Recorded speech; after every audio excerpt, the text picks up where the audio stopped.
ప్రసంగి గ్రంథం 5వ అధ్యాయం 4-5 వాక్యాలు మనం చదువుకుందాం.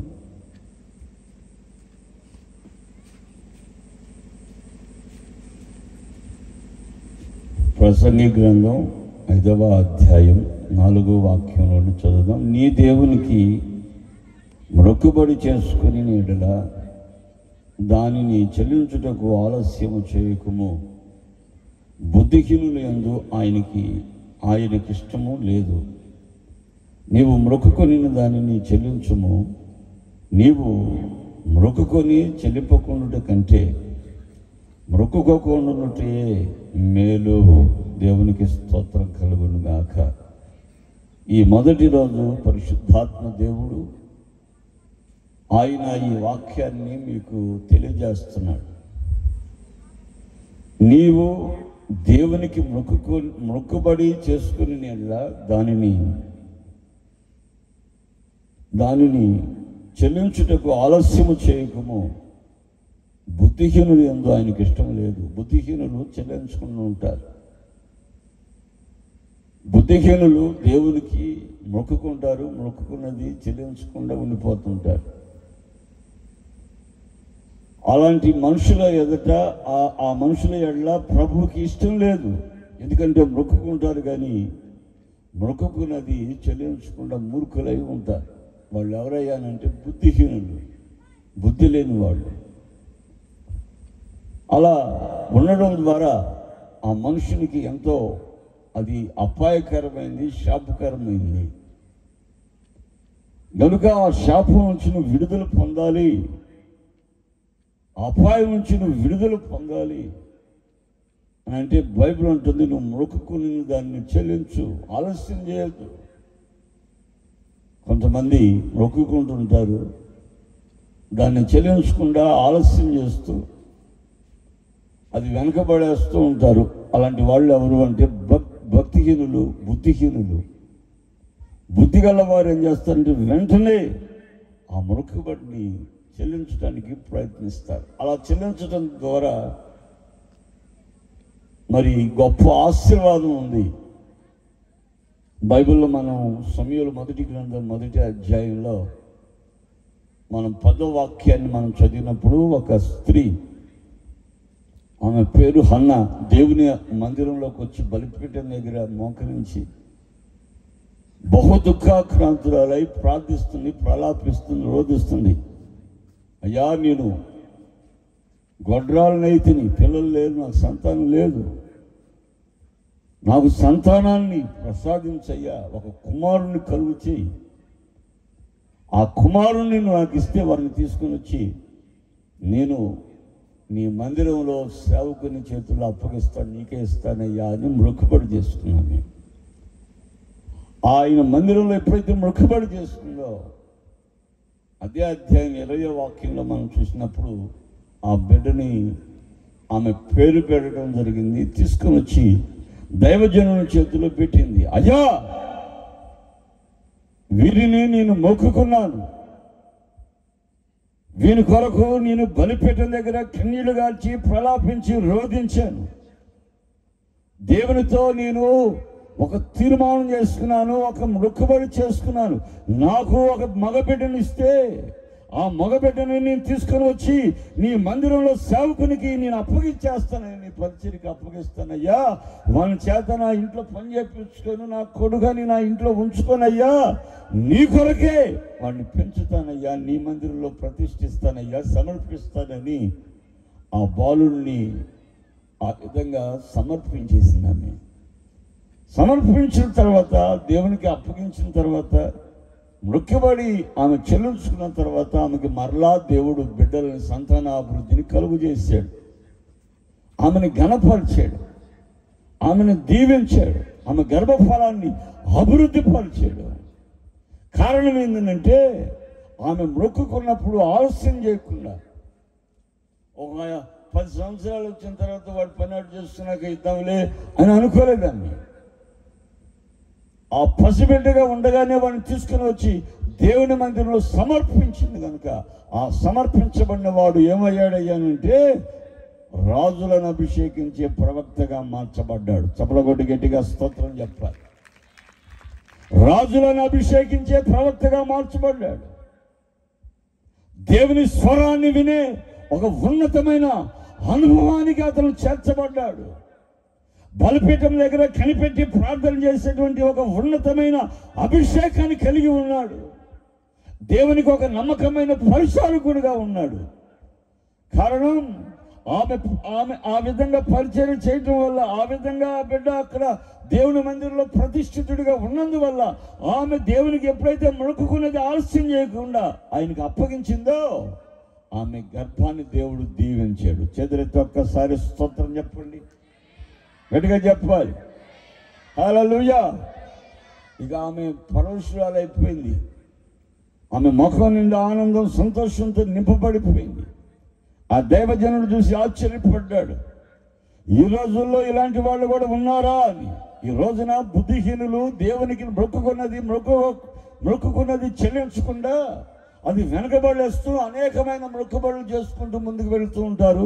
అలాంటి వారు ప్రమాదకరమైనటువంటి సమస్యల్లో ఇరుక్కొని పోతారు. అలాంటి వారు దేవునికి ఇష్టము లేదు. ఆయన అంటున్నాడు, బుద్ధిహీనుల యందు ఆయనకి ఇష్టము లేదు. దేవునికి స్తోత్రం కలుగును గాక. ఎవరైతే మొక్కుకొనేది చెల్లించకుండా ఉంటాడో వాడే బుద్ధిహీనుడు. ఆ బుద్ధిహీను యందు దేవుడు సంతోషపడ్డాడు. ఆ బుద్ధిహీనుడు అంటే దేవుడు ఇష్టపడ్డాడు. ఎవరంటే ఇష్టపడతారు? మొక్కుకున్నది దేవునికి తీసుకొని వచ్చి ఇచ్చినప్పుడే ఆయన ఇష్టపడతాడు. అలాంటి వారిని దేవుడు ఏం చేస్తాడంటే బ్లెస్ చేస్తాడు, ఆశీర్వదిస్తాడు. స్తోత్రం కలుగును గాక. అందుకని హన్న చక్కగా దేవుని స్తుతిస్తూ ఆనందంతో ఆమె నింపబడిపోయింది. నాకు తెలిసిన ఒక సహోదరులకి ప్రభు మందిరానికి వచ్చి ఆమె చెప్పింది, అయ్యా మా నాన్నగారికి మెదడులో చిన్న చిన్న గడ్డలు ఉండే అయ్యా, బలిగుడ్డులాగా, నీవు ప్రార్థన చేయ్యా. ఆయన మతి స్థిమితం కూడా సరిగ్గా లేదు.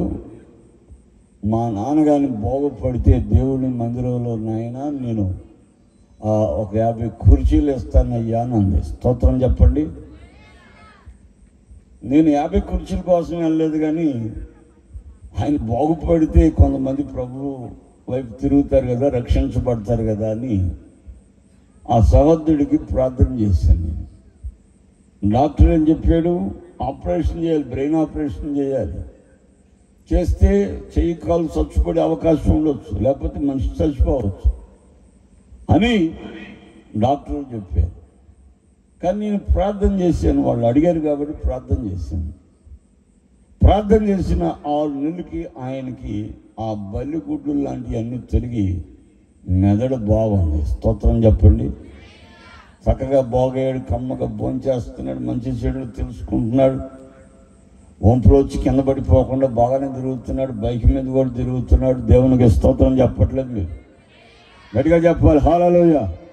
ఒక డాక్టర్కి సాధ్యం కానిది యేసయ్యకి సమస్తము సాధ్యం. నీళ్లను ద్రాక్షారసంగా మార్చిన దేవుడు. హల్లెలూయా. నీళ్లను ఆయన ఇరుపక్కల గోడల్లాగా నిలబెట్టి ఆరిన నేల మీద ఆయన మన పితరులని ఇశ్రాయేలును నడిపించిన దేవుడు. స్తోత్రం కలుగును గాక. ఆమేన్. ఆయనకు అసాధ్యమైంది ఏది లేదు.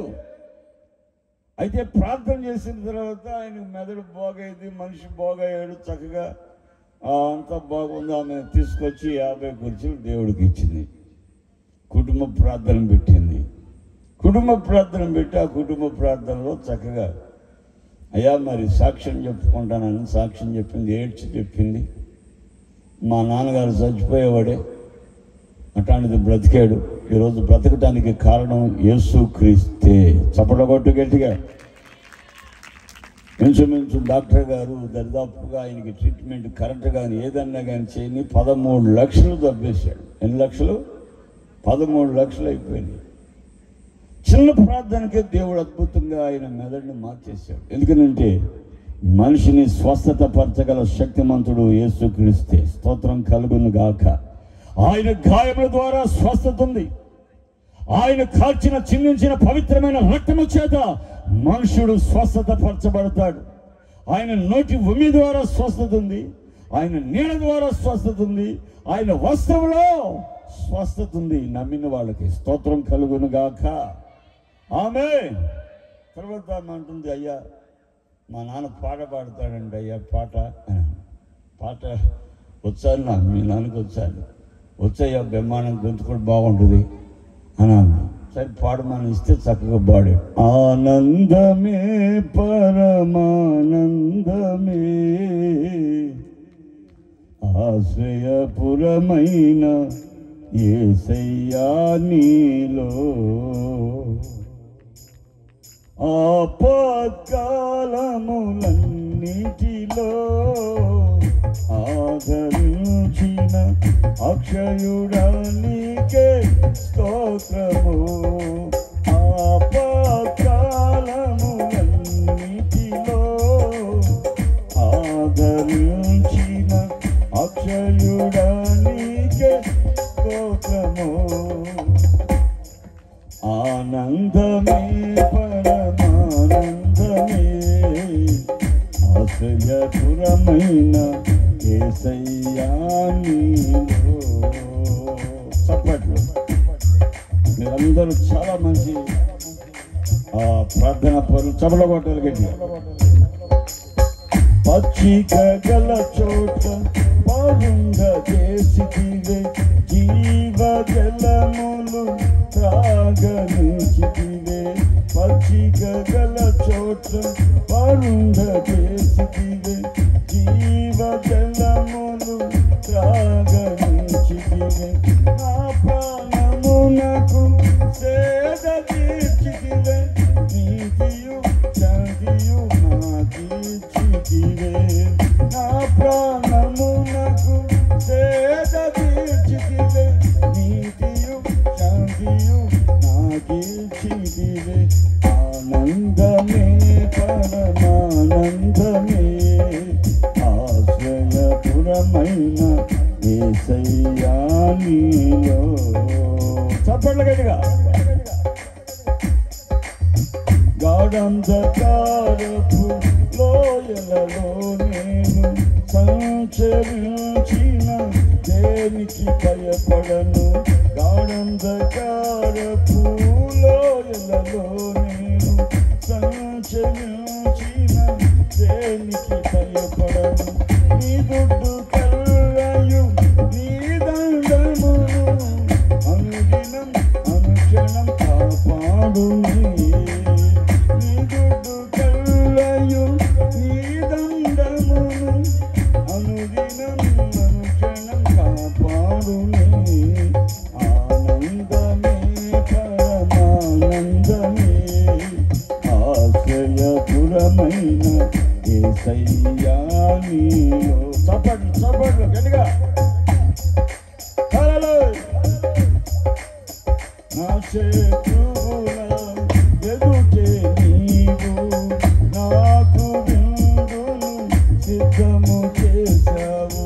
నా శత్రువుల ఎదుటే నీవు నాకు విందును సిద్ధము చేశావు. నీతో నేను నీ మందిరములో నివాసము చేసేద చిరకాలము. నీతో నేను నీ మందిరములో నివాసము చేసేద చిరకాలము.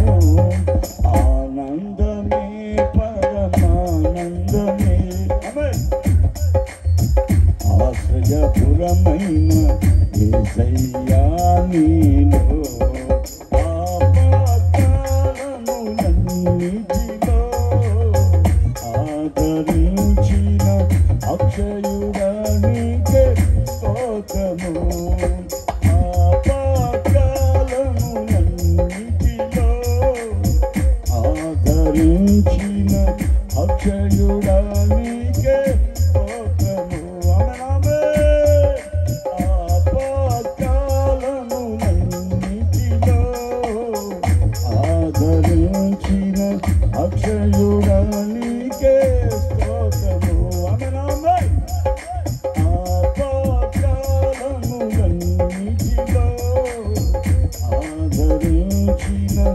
అక్షయుడా నీకే స్తోత్రము, ఆనందమే పరమానందమే, ఆశ్రయపురమైన యేసయ్యా నీలో.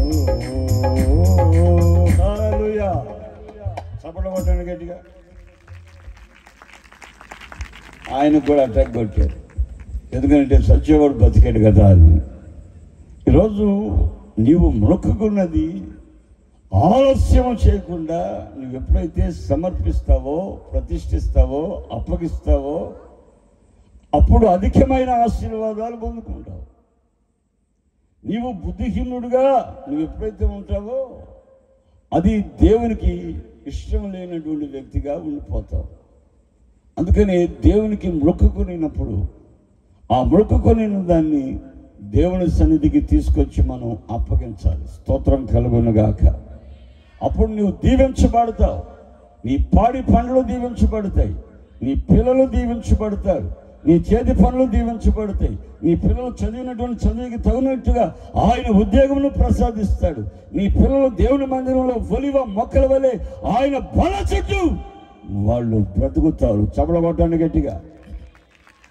ఈరోజు నీ కుటుంబం, నీ బిడ్డలు, నీ యొక్క కుటుంబం ఆశీర్వదించబడినట్లు నీవు మొక్కుకున్నది ప్రభుకి చెల్లించు చూడు, దేవుడు ఆశీర్వదిస్తాడు. నా ప్రియ సహోదరి సహోదరులారా, నీవు మొక్కుకున్నప్పుడు నీవు ఆలస్యం చేయకుండా ప్రభుకి ఇవ్వడానికి ఇష్టపడాలి. వచ్చే సంవత్సరం చూద్దాం, వచ్చే సంవత్సరం చూద్దాం అని మనం అనకూడదు. నీవు ఎప్పుడైతే అనుకుంటావో అప్పుడే ప్రమాదంలోకి వెళ్ళిపోతావు. నన్ను ఇలాంటి మీటింగ్కే నన్ను పిలిచారు. ఆ సభ అయిపోయిన తర్వాత బయలుదేరి వెళ్ళేటప్పుడు ఓ సహోదరుడు వచ్చి, అయ్యా మరి మా అమ్మగారికి ప్రార్థన చేయయ్యా అని చెప్పని అడిగాడు. దారిలో వెళ్ళే మార్గంలోనండి అన్నాడు.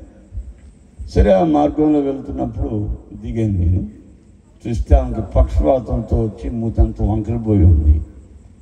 పాపం చాలా దినాల నుంచి మంచంలో ఉన్నట్టుందే అని అడిగాను. ఉందండి అయ్యగారు, మంచి ప్రార్థన అంటే బాగా ఇష్టం ఆమెకి. పాస్టర్లు చాలామంది ప్రార్థన చేశారు ఆమెకి, కానీ ఎవరు బాగుపడలేదయ్యా. ఎవరు ప్రార్థన చేసినా, మరి అందరూ ప్రార్థన చేసినా బాగుపడింది, నేను చేస్తే బాగుపడిద్దా అని నేను ఆలోచించుకున్నాను. ఎందుకనంటే ఎంతోమంది దైవజనులు ప్రార్థన చేసినా బాగుపడినప్పుడు నేను ప్రార్థన చేస్తే బాగుపడటం ఏంటి? దైవజనులు కదా, మరి ఈ మనిషి ఎందుకు బాగుపడలేదు? కారణం ఏంటి? ఏదో పొరపాటు ఉంది. నేను ఆ విషయాన్ని అడుగుతూ వచ్చాను.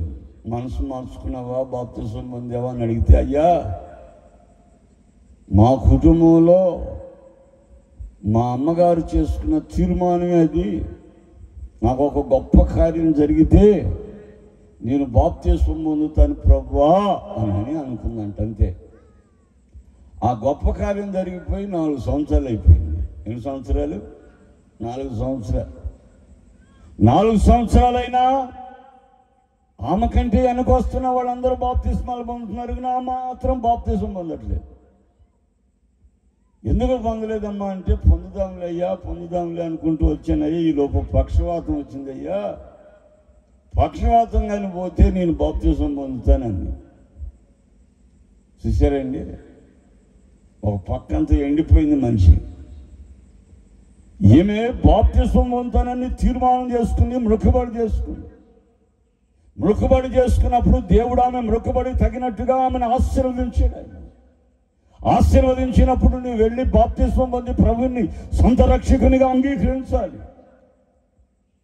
బాప్తిస్మం పొందితే దేవుడు ఇంకా నిన్ను ఆశీర్వదిస్తాడు.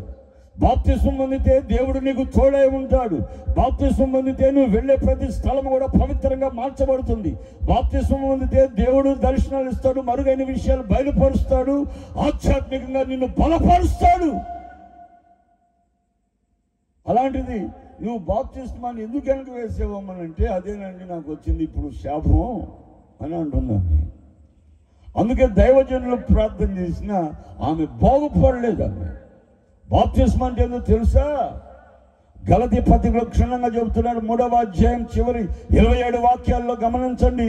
అక్కడ వాక్యం అంటుంది, బాప్తిస్మం పొందిన వాడు క్రీస్తుని ధరించుకున్నట్లు. దేవునికి స్తోత్రం కలుగును గాక. చప్పటి గట్టిగా స్తోత్రం చెప్పండి. ఈరోజు పాత మనిషిగా ఉన్నవాడు, పాపంలో ఉన్నవాడు, పాపంలో జీవిస్తున్నటువంటి ప్రతి మానవుడు ఈ రోజున బాప్తిస్మం పొందితే, పాప క్షమాపణ నిమిత్తమై బాప్తిస్మం పొందితే, బాప్తిస్మం పొందిన వాడు క్రీస్తుని వస్త్రం వలె ధరించుకుంటాడు. క్రీస్తుని ధరించుకున్నప్పుడు వాడు పాపంలో నుంచి విడుదల పొందాడు కనుక అతను మరుగై క్రీస్తు ప్రత్యక్షం అవుతాడు. ఈ క్రీస్తు ఎవరు? ఆయన పరిశుద్ధుడు. చప్పటి గట్టిగా స్తోత్రం చెప్పండి. ఈ క్రీస్తు ఎవరు? పవిత్రమైన దేవుడు. హల్లెలూయా. పవిత్రమైన గుణగణాలు కలిగిన వాడు, పాపం లేనివాడు, ఆయన పరిశుద్ధుడు, కామ క్రోధ మోహ మదమచ్చర్యాలు లేని దేవుడు. అలాంటి పవిత్రుడైన యేసుని ధరించుకున్నప్పుడు ఆయన అంటున్నాడు, నేను లోకానికి వెలుగుని. ఆయన ధరించుకున్నవాడు వెలుగులాగా ప్రకాశిస్తాడు. చేతులైతే స్తోత్రం చెప్పండి. వెలుగులాగా ప్రకాశిస్తాడు. వాని సాక్ష్యం ప్రకాశిస్తుంది, వాని యొక్క ఊపిరి ప్రకాశిస్తుంది, వాని జీవితం ప్రకాశిస్తుంది, వాని సాక్ష్యం తేజరులతో ఉంటుంది. ఆయన సాక్ష్యం ద్వారా ఈరోజు నీ స్నేహితులను కాపాడుకుంటారు, నీ బంధువులను కాపాడుకుంటారు, నీ కుటుంబాలను కాపాడుకుంటారు, నీ యొక్క గ్రామాన్ని నువ్వు కాపాడుకుంటావు. ఎందుకంటే నీ సాక్ష్యం అంత తేజవంతంగా మార్చబడింది. నువ్వు క్రీస్తుని నువ్వు ఎరిగి ఉన్నావు కాబట్టి, క్రీస్తుని ధరించుకున్నావు కాబట్టి. క్రీస్తుని ధరించుకున్నవాడు సమస్తమును ఉన్నవాడు. స్తోత్రం చెప్పండి. క్రీస్తుని ధరించుకున్నవాడు ఎంతో సుఖంగా సంతోషంగా ఉంటాడు, ప్రకాశిస్తూ ఉంటాడు. వాడి గుండెల్లో దుఃఖం ఉండదు, వాడి మనసులో దుఃఖం ఉండదు, నిట్టూర్పు విడవడు, ఏదో పోగొట్టుకున్న వ్యక్తిగా ఉండడు. వాడు ఎప్పుడు కూడా హుషారుగా ఒక ఉన్నతమైన అనుభవాన్ని కలిగిన వాడుగా, ఎప్పుడు ఆరోగ్యవంతుడిగా ఉంటాడు. ఎప్పుడైతే క్రీస్తుని ధరించుకోకుండా నీవు ఉంటావో నీ శరీరం మందు రుగ్మతలు ప్రారంభమవుతాయి, నీ కుటుంబంలో సమస్యలు ప్రారంభమవుతాయి. కుమార్తె ద్వారా కావచ్చు, కుమారుడు ద్వారా కావచ్చు, కోళ్ళ ద్వారా కావచ్చు, లేకపోతే అల్లుడు ద్వారా కావచ్చు. నీవు ఏ విధం చేతనైనా నీ కుటుంబం కదిలించబడుతూ వస్తుంటుంది, సమస్యల్లో ఉండిపోతుంది. ఆ సమస్యల ద్వారా నువ్వు సతమతం అవుతూ, ఒక్కోసారి దేవుని దూషిస్తూ, ఒక్కోసారి దేవుని పొగుడుకుంటూ నీ జీవితాన్ని కొనసాగించాల్సి వస్తుంది. కనుక నీవు క్రీస్తుని ధరించుకొని క్రీస్తు వలె నువ్వు జీవిస్తే నీ కుటుంబం సుఖవంతంగా ఉంటుంది. నమ్మిన వాళ్ళు చప్పటి గట్టిగా స్తోత్రం చెప్పాలి. అలాంటి గొప్ప జీవితం బాప్తిస్మం. నీవు బాప్తిస్మం పొందుతానని తీర్మానం చేశావు, మొక్కుబడి చేసుకున్నావు. మొక్కుబడి చేసుకున్నప్పుడు ఆయన నీ కోరికని నెరవేర్చాడు. ఆయన నువ్వు అనుకున్నది ప్రభువు నీకు అనుగ్రహించాడు. నీవు కోరుకున్నట్లు ఆయన నీ పట్ల జరిగించాడు. అయితే నీవు అనుకున్నది దేవునికి జరిగించావా? నువ్వు అనుకున్నది దేవుడికి ఇచ్చావా? నీ జీవితాన్ని దేవుడికి ఇచ్చావా? లోకానికి, చీకటికి, అపవిత్రతకి నువ్వు అప్పగించినట్లయితే నిన్ను సాతాను అదో పాతాళానికి ఈడ్చుకొని వెళ్తుంది. ఆ తర్వాత నీ జీవితాన్ని రక్షించేవాడే లేడు. గమనించండి, ధనికుడు ప్రతిరోజు సుఖపడుతున్నవాడు, మంచి డ్రెస్ వేసుకొని ఆయన ప్రతిదినమందు సుఖపడుతున్నవాడు. లూకాసు సువార్త 16:19 ఉంటుంది. ఆయన అలాంటి సుఖపడుతున్నవాడు అమాంతంగా గుండె అయిపోయి చచ్చిపోయాడు. చచ్చిపోయిన తర్వాత అతను ఎక్కడ కళ్ళు తెరిచాడయ్యా అంటే అగ్నిగుండంలో కళ్ళు తెరిచినట్టు మనం బైబిల్లో చూస్తున్నాం. అప్పుడు ఆయన కేక పెట్టి అడుగుతున్నాడు, తండ్రి అయిన అబ్రహామా, ఈ అగ్ని మంటల్లో నేను యాతన పడుచున్నానయ్యా, నన్ను నా నాలుక చల్లార్చుటకు లాజర్ను పంపించయ్యా. వేలుకొనను నీళ్ళలో ముంచి నా నాలుక మీద ఆయన నీళ్లు చల్లుతాడు, నా నాలుగు చల్లార్చుతాడయ్యా అని. చివరికి అతనికి మిగిలింది ఏంటంటే అగ్నిగుండమే.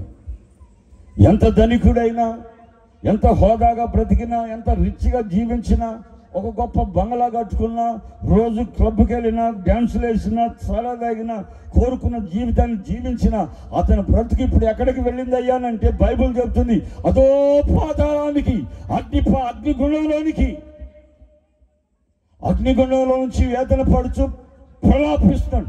అయ్యా, ఇంకా నాకు 5 సహోదరులు ఉన్నారు భూమి మీద, వాళ్ళు ఈ యాతనకరమైన స్థలంలోనికి రాకుండానట్లు నీవు ఒక సేవకుని మా ఇంటికి పంపించు. స్తోత్రం కలుగును గాక. ఆమేన్. అప్పుడు ఆ సేవకుని విలువ తెలిసింది ఆయనకి, అప్పుడు వాక్యం విలువ తెలిసింది, అప్పుడు బాప్తిసం విలువ తెలిసింది. బాప్తిసం విలువ తెలిసిన, వాక్యం విలువ తెలిసిన, దైవజనుడి విలువ తెలిసిన, అగ్నిగుండంలో పడిన తర్వాత మరలా వాడు తిరిగి వచ్చి బాప్తిసం పొందే అవకాశము ఆయనకి లేదు. అందుకని బాప్తిసంలో ఉన్న విలువ, నువ్వు ఎప్పుడైతే బాప్తిస్మాన్ని పొందుతావో దేవుని రాజ్యాన్ని చూస్తావు. స్తోత్రం చెప్పండి. యోహాను సువార్త 3వ అధ్యాయంలో 3వ వాక్యంలో నుంచి మనం చదువుతున్నప్పుడు యేసుక్రీస్తు నికోదేము అనేటువంటి వ్యక్తి మాట్లాడుతున్నాడు. అయ్యా, ముసలివాడైన మనుషుడు తల్లి గర్భంలోకి వెళ్ళి మరలా తిరిగి ఎలా జన్మిస్తాడయ్యా అని అంటే, ఒకడు క్రొత్తగా జన్మిస్తే దేవుని రాజ్యాన్ని చూస్తాడు. నీతి మూలంగా జన్మించిన వాడు దేవుని రాజ్యాన్ని చూస్తాడు. నీతి మూలంగా, ఆత్మ మూలంగా జన్మించిన వాడు దేవుని రాజ్యంలోనికి ప్రవేశిస్తాడు. గట్టిగా చపల కొట్టి స్తోత్రం చెప్పండి. గట్టిగా చెప్పాలి. హల్లెలూయా, హల్లెలూయా, హల్లెలూయా. ఆనందయాత్ర, ఇది ఆత్మీయ యాత్ర, యేసుతో నూతన యెరూషలేము యాత్ర, మన యేసుతో నూతన యెరూషలేము యాత్ర. రాత్రియు పగలును పాదములకు రాగి తగులాకుండా, రాత్రియు పగలును పాదములకు రాగి తగులాకుండా, మనకు పరిచర్య చేయుట కొరకై దేవదూతలు మనకుండగా,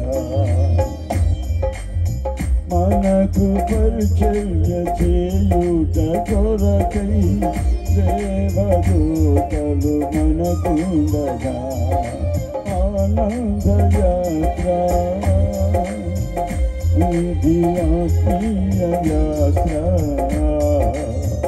యేసుతో నూతన యెరూషలేము యాత్ర.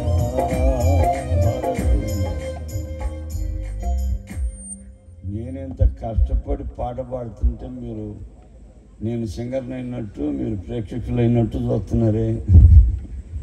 మనమంతా కలిసి దేవుని స్తుతించాలి. అవునా కదా? చెప్పట్లేదు? చక్కగా నాతో కలిసి పాడి ప్రభువుని చప్పట్లు కొట్టి ప్రభువుని స్తుతించండి. ఇది ఆనంద యాత్ర. యాత్ర రాత్రియో పగలును పాదములకు రాయి తగులాకుండా, రాత్రియో పగలును పాదములకు రాయి తగులాకుండా, మనకు పరిచర్య చేయుట కొరకై దేవదూతలు మనకుండగా, మనకు పరిచర్య చేయుట కొరకై దేవదూతలు మనకుండగా, ఆనందయాత్ర, ఇది ఆత్మీయ యాత్ర, యేసుతో నూతన యెరూషలేము యాత్ర, మన యేసుతో నూతన యెరూషలేము యాత్ర. కృతజ్ఞత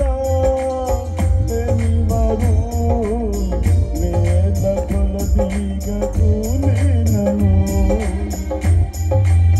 కృతజ్ఞత లేనివారు వేల కొలదీగకులేనను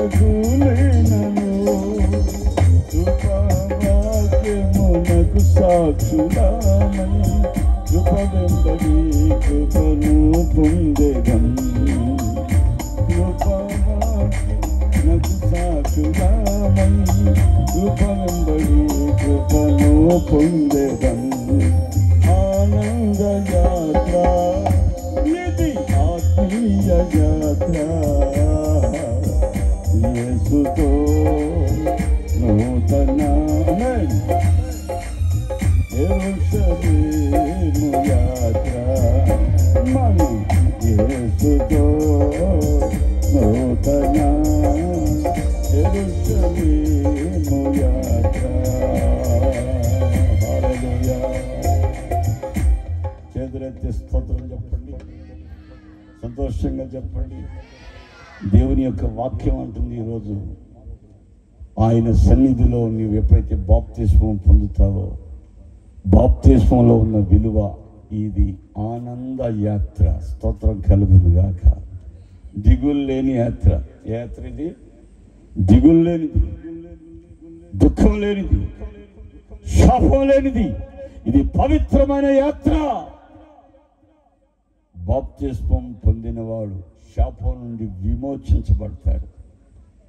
బాప్తిస్మం పొందినవాడు నూతన పరచబడతాడు. ప్రాచీన స్వభావాన్ని విడిచిపెట్టి నవీన స్వభావాన్ని ధరించుకొని క్రీస్తుని ధరించుకొని క్రొత్తగా ఆయన మనస్సు, ఆయన మాట, బాప్తిస్మం పొందినటువంటి వ్యక్తి యొక్క ప్రవర్తన, క్రియలు, నడక సమస్తం మార్చబడిపోతాయి. స్తోత్రం కలుగునుగాక. అలాంటి వాళ్ళు దేవుని రాజ్యంలోనికి ప్రవేశిస్తారు. కాబట్టి బాప్తిస్మంలో ఉన్న విలువ లాంటిది. మరి ఈరోజు నువ్వు బాప్తిస్మం పొందావా? ఆ సహోదరి మొక్కుకుంది, నాకు దేవుడు ఏదైనా మంచి కార్యం జరిగిస్తే, నేను అనుకున్నది జరిగిస్తే నేను బాప్తిస్మం పొందుతా అని అన్నాను. దేవుడు చేశాడు, కానీ ఆమె బాప్తిస్మం అయితే పొందలేదు. అందుకని చివరికి బుద్ధిహీనులేట్లా ఆయనకి ఇష్టం లేదు కనుక ఆయన ఆమె దగ్గర నుంచి తొలగిపోయాడు కనుక సాతాను ఆమెని ఆవరించి ఆమె శరీరానికి లోపం పెట్టాడు, రోగం పెట్టాడు. సాతాను రోగం పెడతాడు, కానీ రోగాన్ని మానపగల శక్తిమంతుడు యేసుక్రీస్తే. నిన్ను శాపం నుంచి విడుదల చేయగలిగింది యేసుక్రీస్తే. నిన్ను ఉన్నతమైన మార్గాల్లో నడిపించగలిగింది యేసుక్రీస్తే. నీ పక్షాన వేద్యం ఆడగలిగిన వాడు యేసుక్రీస్తే. నీ పక్షాన నిలిచే దేవుడు యేసుక్రీస్తే. నీ శత్రువుల మీద, విరోధుల మీద ఆయన ముందుండి నీకు జయాన్ని ప్రసాదించేవాడు. చేతులైతే స్తోత్రం చెప్పండి, గట్టిగా చెప్పాలి. హల్లెలూయా. ఓ సహోదరుడు ఇట్లాగే నేను వాక్యం చెప్పినప్పుడు ఆ వాక్యాన్ని విని ఆయన అన్నమాట, నువ్వు కానీ ఇక్కడ మందిరం కట్టి ప్రార్థన అన్నావా, నేను చేతబడి చేస్తానని అన్నాడు. ఏం చేస్తానంటే ఆయన చేతబడి చేస్తాను, ఆ సంగతి తెలియదు నీకు అని చిటికేశాడు. నేను నీకు చేతనం చేసుకోమని నేను వెళ్ళిపోయాను. నేను చేస్తుంది భగవంతుడు పరిచర్య. చప్పల కొట్టడానికి గట్టిగా. ఈ భూమికి ఆకాశానికి సృష్టికర్త అయిన దైవాధిపతి అయిన దేవుని మనసుని గురించి చెప్పడానికి మమ్మల్ని ప్రభుకి సమర్పించుకున్నాం. కాబట్టి ఎవరిని మోసగించడానికి కాదు కదా, ప్రభువుని ప్రకటించడానికి కదా. ఆయనే చూసుకుంటాడు, చేతబాటు చేస్తాడు, ఇంకోబడి చేస్తాడు, చేయని నేను వెళ్ళిపోయాను. తర్వాత నేను పరిచర్యలో వెళ్తున్నాను, ఇట్లాగే సభలు తిరుగుతున్న దినాలు. మరి ఏమైందేమో కానీ ఆయనకి ఆ ఇంటి దగ్గర ఉన్న రాయి, హద్దురాయి తగిలి ముందుకు పడ్డాడు. కాలుకేమో ఏళ్ళు పగిలిపోయినాయి. ముందుకు పడ్డ మనిషికి ముక్కుకి నేల గుద్దుకున్న వెంటనే ముక్కులోంచి రక్తం వచ్చింది. రక్తం వచ్చిన తీసుకెళ్ళి హాస్పిటల్లో పెట్టారు. హాస్పిటల్లో పెడితే హాస్పిటల్లో బాగా కొన్ని దినాలు ఉంచుకున్నారు. తర్వాత ఆయన్ని 28 రోజులకి ఇంటికి ఇచ్చి పంపించారు. నడిపి నిండా పురుగులు పట్టినాయి ఆయనకి. ఏం పట్టినాయి? పురుగులు పుండ్లు పుట్టి కొనూపిరితో ఉన్న మనిషి, కోమాలో ఉన్న వ్యక్తి, పురుగులు పట్టిపోయినాయి. తర్వాత నోరు కళ్ళు సగం తెరిచి చచ్చిపోయాడు. వీడు సాగు కారణం ఏంటంటే పాస్టర్ గారిని చిటికేశాడు. ఏ పొట్టలో ఏముంటుందో తెలియదు కదా. దైవజనుడు ఆయన, దేవుడు సావుకుడు మీద చిటికలేస్తాడా, చదువుబాటు చేస్తాడంటేనా? అందుకని వాడు చచ్చాడు, పురుగులు పడి చచ్చాడు అని అందరూ చెప్తున్నారు. చేతబాటు చేసింది లేదు, వాడు వెళ్ళిపోయాడు. చప్పలకొట్టి గట్టిగా స్తోత్రం చెప్పండి. ఆమేన్. నాయనా మరి చేతబాటు చేస్తాడంట, నేను ఇక్కడ ఉండను ప్రభువా, నువ్వే చూసుకో, ఇంకో సేవకుడు పెట్టుకో, ఏడ అనుకూలంగా ఉంటే ఆడికి వెళ్తాను ప్రభువా అని నేను వెళ్ళలేదు. ఎందుకనంటే నా పక్షాన వేద్యమాడే దేవుడు నా పక్షాన ఉన్నాడు. స్తోత్రం కలుగును గాక. నేను నమ్మిన దేవుడు ఉన్నాడు. హల్లెలూయా. నా దేవుడు నన్ను నడిపించగల సమర్థుడు. హల్లెలూయా. నా శత్రువులతో విరోధులతో ఆయన వేద్యమాడగలిగిన వాడు. ఈ భూమికి ఆకాశానికి సృష్టికర్త ఆయన. జీవం కలిగిన దేవుడు, పవిత్రమైన నామం కలిగిన దేవుడు, పరిశుద్ధుడు, పవిత్రుడు, దేవానుడకు యోగ్యుడు, సమర్థుడు, శక్తిమంతుడు, చేతులెత్తి నమస్కరించుటకు అర్హుడైన దేవుడు. చపలగొట్టి గట్టిగా స్తోత్రం చెప్పండి, గట్టిగా చెప్పండి. నాలో పాపం ఉందని మీలో ఎవడైనా నిరూపించగలడని సవాలు చేసిన నామం ఈ భూమి మీద ఏదైనా ఉన్నదంటే ఆ పవిత్రమైన నామం యేసుక్రీస్తు నామమే తప్ప వేరొక నామము లేదని ఈ రాత్రి నేను సవాల్ చేసి చెబుతున్నాను. గట్టిగా చపడగొట్టాలి. నీకు విరోధులుగా ఉన్నవారిని మట్టి కర్పించగల శక్తిమంతుడు మనం ఆరాధిస్తున్న దేవుడు. బాప్తిస్మాను పొంది లోకంలో ఉన్న ఆశలను విసర్జించి, చీకటిని విసర్జించి వెలుగులో ప్రకాశించాలని క్రీస్తుని ధరించుకొని క్రీస్తు ప్రేమని అనేకులకు చవిచాటడానికి మనలను మనం సమర్పించుకున్నప్పుడు మన ఎదుట ఎవరుంటారు? మహోన్నతుడైన యేసయ్య అంటాడు. అందరూ స్తోత్రం చెప్పండి, గట్టిగా చెప్పాలి, గట్టిగా చెప్పాలి. మహోన్నతుడా నీ కృపలో నేను నివసించుట, నా జీవిత ధన్యతయున్నది. మహోన్నతుడా నీ కృపలో నేను నివసించుట, మహోన్నతుడా నీ కృపలో నేను నివసించుట, నా జీవిత ధన్యతయున్నది, నా జీవిత ధన్యతయున్నది. మహోన్నతుడా, మహోన్నతుడా, మహోన్నతుడా, మహోన్నతుడా, నా జీవిత ధన్యతయున్నది, నా జీవిత ధన్యతయున్నది. హల్లెలూయా. మన జీవితాన్ని ధన్యత